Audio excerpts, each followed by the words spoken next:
Yo, yo, yo, what up? This is Scoozy, and I'm back with a brand new episode from the Craft server. Now, last time, if you remember, we pranked C-Dub with this lovely looking plate of sushi. That's right. And it turns out he actually likes it, and I think he's going to keep it, and he might try to transform it into some sort of an AFK fish farm, he said. So that's really cool, really fitting. I'm glad that he likes it, because I was kind of happy with the way it turned out. Yeah, sushi. So anyways, since then a lot has happened for me. I went back out and I put a lot of work into the squid farm. So that thing's fully operational now. If any of the primers want to go out there and AFK for ink sacs, it will work. But the build is not done at all. I still have a lot to do with that one aesthetically. And I think I might add another farm to the top of it. So there's still a little bit of work to do there, but I'm not working on that today. I also quickly just built this sugarcane farm on top of the gunpowder farm. So now this thing is a self-sufficient rocket machine. This isn't done yet either. This is just kind of the start of it. I'm still working on putting together a theme for the base, but I think I'm getting a little closer. I like the idea of almost like a series of like biospheres or structures that were made to increase the survival rate of humans. Like say they're not from this planet or something. I don't know. I don't want to go too space aged. I'm thinking more like I don't know, like whatever you would call this style. It's not really medievally. I don't know. We'll name it as we progress. Like as we start to build more structures. We'll figure out kind of what the style is, but it's like retro futuristic, I guess. What people of the past may have thought the future would be like. And I did a little bit of work on our villager breeding area down there, which I'll show you in a second. So we relocated this villager here to the center of the 4 breeding pods, and he is the census villager. He's the one who's like, okay, I have 6 doors here in this village, and there's just me. We need more villagers. So these villagers down here in the 4 breeding pods, they say, okay, the census villager says we need more villagers, let's have more babies. And the guy up top can't recognize them, so he just keeps saying, have more babies. And then we end up with a big pool of them right here. So this is going to be the fuel, if you will, for my enchanted book collection. Yeah, we have 4 sets of 8 villagers breeding. Their babies land down in the bottom areas there and on the other side. And then when they grow up, their heads touch water.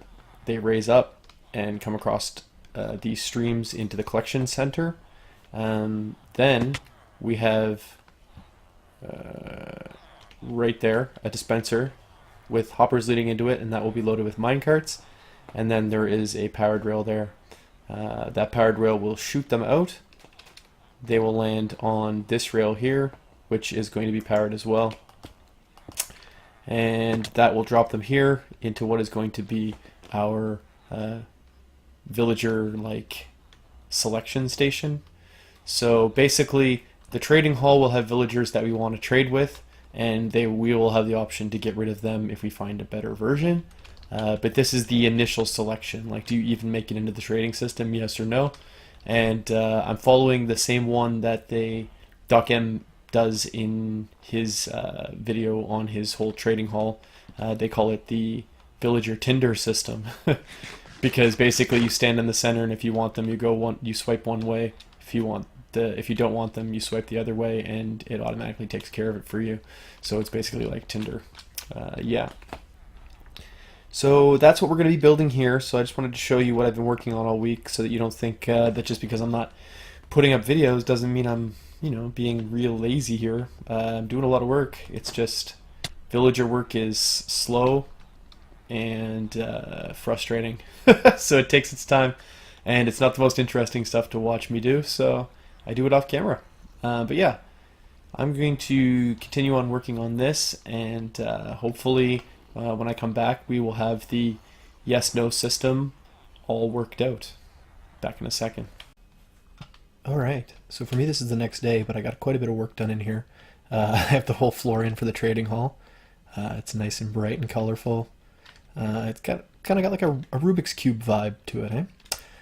But yeah, that's going to be the flooring in here, and probably the walls, and maybe I'll do a little something different for the ceiling, but I'm not quite sure yet. But down here we have the villager selection system. So like I said, there's pressure plates on either side of you, and you move right to reject the villager, and he gets ejected off this activator rail into the space behind, and that block that he stands on gets pulled out from underneath him, and he falls down. And I'll go around back and show you that in a second. If you swipe left, then this fence gate that's right behind this green block opens, and he is free to travel down, hit the powered rail, and off he goes into the system. So if I can do this, yeah. So if a minecart comes down here along the powered rails and has nothing in it, it will go up the staircase there, and that goes back up into the dropper underneath the villager like collection area. So it's like recycling the minecarts over and over again. If it comes through and there's a villager in it, he'll trip the tripwire, and that will change the junction here, and then he'll send off this way, which is going to connect eventually into the trading hall. So that's how that part works. You can see here, changes, right? Pretty sweet. Yeah, if you hit red, like I said before, he gets ejected, and he's on a block that is basically where it's in behind here. This is the piston that pulls the block out from underneath him, and then he's going to fall down here, and I'm going to have him travel up and into a tank here. Now the selector also up at the very top by the recycler is also connected to the output. So if you decide that you no longer want a villager that you have in your trading hall, that ejection system goes up to the same recycler, and it's like above this hopper here, there's a cactus. So he gets ejected this way, and then gets picked up by a water stream, and he'll come down here. So all the rejected villagers are coming from either this spot here or this spot here, and I'm going to collect them together. And then what I want to do is have a like almost like a glass elevator up through the rock here. And if I can just get out of here real quick, I probably won't be able to do this. Let's see if we can fly out of here. Nope. Alright. There we are. Yeah, so this stone structure that I have is basically where the fell in the water there, where the glass elevator would come up out of the stone, and then there'd be a water stream traveling there, across there, and then over here we would just drop them into lava. And I know it's an awful lot of like a whole big long aqueduct tube and all of that just to bring them over here when I could bring one lava source back there, but this will be cooler. It's going to add a little bit of character to our base. I want to have a couple more of these water streams going in different areas, but they will be for transporting items and whatnot. And yeah, like so everything is kind of self-contained. All the walkways can be either like a glassed-in pedaway or underneath tunnel, and that's just kind of how we're gonna work all the things around the base this season. And yeah, like I said, we'll have this kind of retro futuristic style to everything, and I think it's going to be pretty cool. So the next step for me now is to put in the trading hall system, and I'm not going to go into too much detail about that because like I said, Doc M has a video where he shows you how to build this whole thing, and he's probably a better teacher than I am, so go check out his video. I'll put a link in the description. But yeah, I'm going to work on that, and then I'll come back when it's probably all done, and we'll take a look at it together. Okay, I'm back, and I got everything down there done. This is the next day for me, and yeah, I went with all the color everywhere. I try to go as random as possible with the coloration to spread them out, but that's really tough to do as a human, let me tell you. You keep wanting to trying to like invent rules, okay, so each block has to be so many blocks away from each other block of its color, and it gets crazy. So after a while I tried not to care, and there's a couple spots where things got close, like look at all this yellow here, and then all this green, but whatever. I think it looks good overall. It's certainly bright, and I like that. So this is the system here. And yeah, these are carpeted so that baby zombies can't jump through here. And then there will be an end cap on this at some point. And probably a roof connecting from here to like at least a glass wall so you can see all of this still, but it's all encased because you want to make these as zombie proof as possible. So this is the inn, and I haven't quite connected it up yet to this line here, but that's no big deal, right? It's just running a few powered rails. But when they come through here, you fall through the sandstone block, the soul sand block, and down onto the powered rail, which shoots you out onto here. And there's a line of string here, and this is an interesting thing about observers that I didn't know. If you touch a piece of string, it counts as an update to the observer, so you can use string without tripwire hooks if you have an observer just right above it. Like it's really kind of a neat mechanic that I was unaware of until I really took a look at how this system worked. And so yeah, when there's a villager in the cell, the observer will observe the update to the string, and it'll take out the sticky piston, which will pull in the rail, and that means that the next villager that comes through will go one more block than the one previous each time. And then at the end it just wraps around and comes back down this way. And a couple things I will mention is that placing these rails can be quite tricky. I had to place two, and same with the ones down here. I had to place two rails, and then before I could do the next two, I'd have to put one on either end of this to keep them straight. And yeah, so not only did I need a lot more rails than I actually ended up using total in the end, you need them so that you can place these down. And if you build your villager trading hall the other way, so like, let's see here, facing south. So if you do north-south for the length of this hall, you won't have as much issue there, but then you'll have more issue when you do the lower ones. And anyways, there's a lot of tricky rail placement that you kind of have to get your head around. And once you do, it's very easy to build this trading hall actually. And the one he does in the video, he has a block exchange system so that you can change the color of the block above each villager from red to green. So if it's green, you know that you don't want to get rid of him. But I'll just keep track of that myself.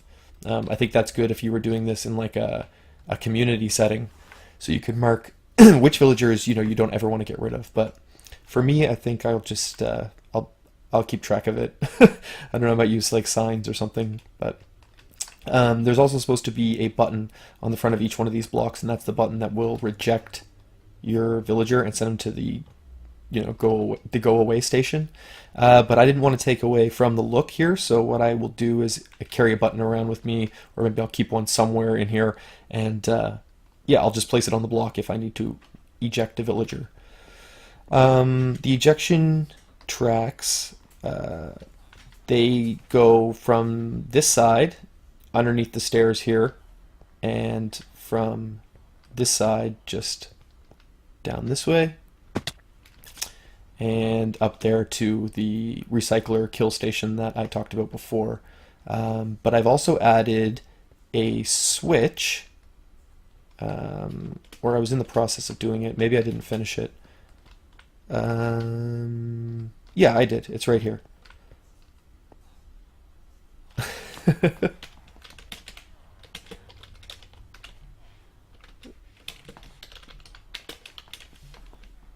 Refiner's fire is getting ready to learn to fly. That's awesome.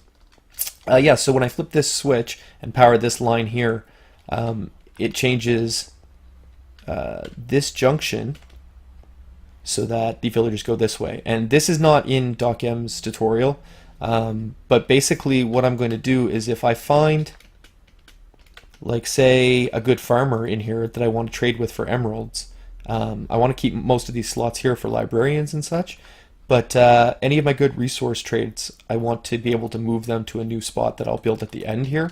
And if they're in here, the only way to get them out is to eject them. So I think there's a piece of string missing from this one. There is. I'm going to have to remember to put that in there. But yeah, I don't want to eject them and kill them. I want to eject them and keep them. That's what that switch right there, that lever, is going to do for that. Yeah, so that's about it. This thing is basically functional. All I have to do is connect this track here to this track here, and then the rest is all cosmetic. So I think I'm done with this for today's episode. I might finish this up off camera because there's just a lot of colored block placing. But what I do want to do here is go and leave a little bit of a welcome package for one of the guys on the server, Kenny, who was from Season 1, and oh no, the lag's not going to let this happen. Maybe it will, maybe it will. Yeah. Alright, so he had a bit of connectivity issues with the server this year, and he wasn't able to get on here and really play. I think he's gotten most of that sorted now, and he said today that he is going to be around. So he was looking for people who wanted to lend him some building supplies that he could use until, you know, he gets everything sorted, and I can definitely do that. So I got some stuff here. Some of it's for me to use in this build, and some of it's for Kenny. So I want to put these down here and just give you a little look. Is there a spider? Oh, good. It's nighttime. I'm sure somebody's gonna sleep. Let's just risk it. So he was looking for some stone and cobble. I have lots of stone here for him, and then I have some cobblestone and some gravel and some sand and some netherrack. This is all the netherrack I had, so I wanted to bring him more, but I couldn't. And then in this chest here, I got him some good stuff. So I got some diamond armor, some diamond picks, axe, shovel, sword, shield, some mending books, ender chests, and some rockets and an elytra. So basically all he has to do is enchant this gear up and he'll be fully set and ready to just work on his base. I don't know if anyone's going to sleep. This is going to get dangerous. Okay, yeah, when I come back, it'll be daytime and we'll have something to show you. Give me a second. Okay, so I'm back, and this is what we've got going here. So in this chest here is where I'm going to put the goodies, and then we have some dispensers all around. So what I'm thinking is right here where I've placed the shulker box will be a block that we're going to put in after. And when the chest is opened, it signals to this piston, pushes the block out over the torch, and then the block becomes powered. And then this will power each of these pistons here, moving the observers underneath to face each other, and they will create like a rapid clock which pulses the 4 dispensers. So what I'm going to do now is divide up my fireworks into piles of 4, and I guess I need to take them, hey? And then I'm going to load the dispensers. So this is probably going to take me just a minute, and then I'll be back. Okay, so all the dispensers are loaded. I just need to place a block here, and then it's armed. And then put in a couple of staircases here to finish it off. Oh, wait. Oh, no. That was almost a mistake. That was almost a mistake. Get rid of this for a second. I have to put the things in the chest. So open this here. We'll put the good stuff, the stone, miscellaneous blocks, stone, and then in the center we'll put this book. Here are some things you can use to fast track straight to building. I think aside from a trip to one of the server's XP farms to enchant some gear, you should be all set here to get to work on your base. You can also keep the shulker boxes. The wings are courtesy of Scoozy's Buy and Fly, located in the shopping district. Please make sure you stop in for all your flying needs. Don't try to make your own rockets with the materials located in the community farms district, as it is much too dangerous for those not properly trained. And your safety is our only concern. Have fun. Put that in there. And Kenny actually logged on while I was getting partway through this this setup, so I just told him, look, I got a little welcome gift for you, give me a little bit to finish it, and he was a good guy and said, yep, no problem. So there you go, you're all set.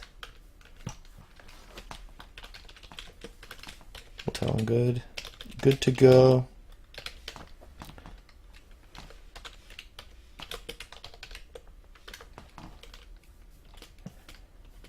we'll tell him not to sleep because it's fireworks. And then we can just get a little first-hand view of what's happening here. Dun, dun, dun, dun.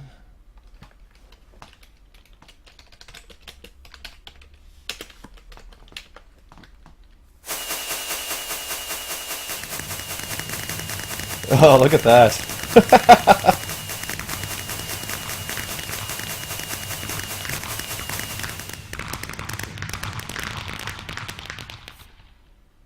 Oh, that was pretty cool.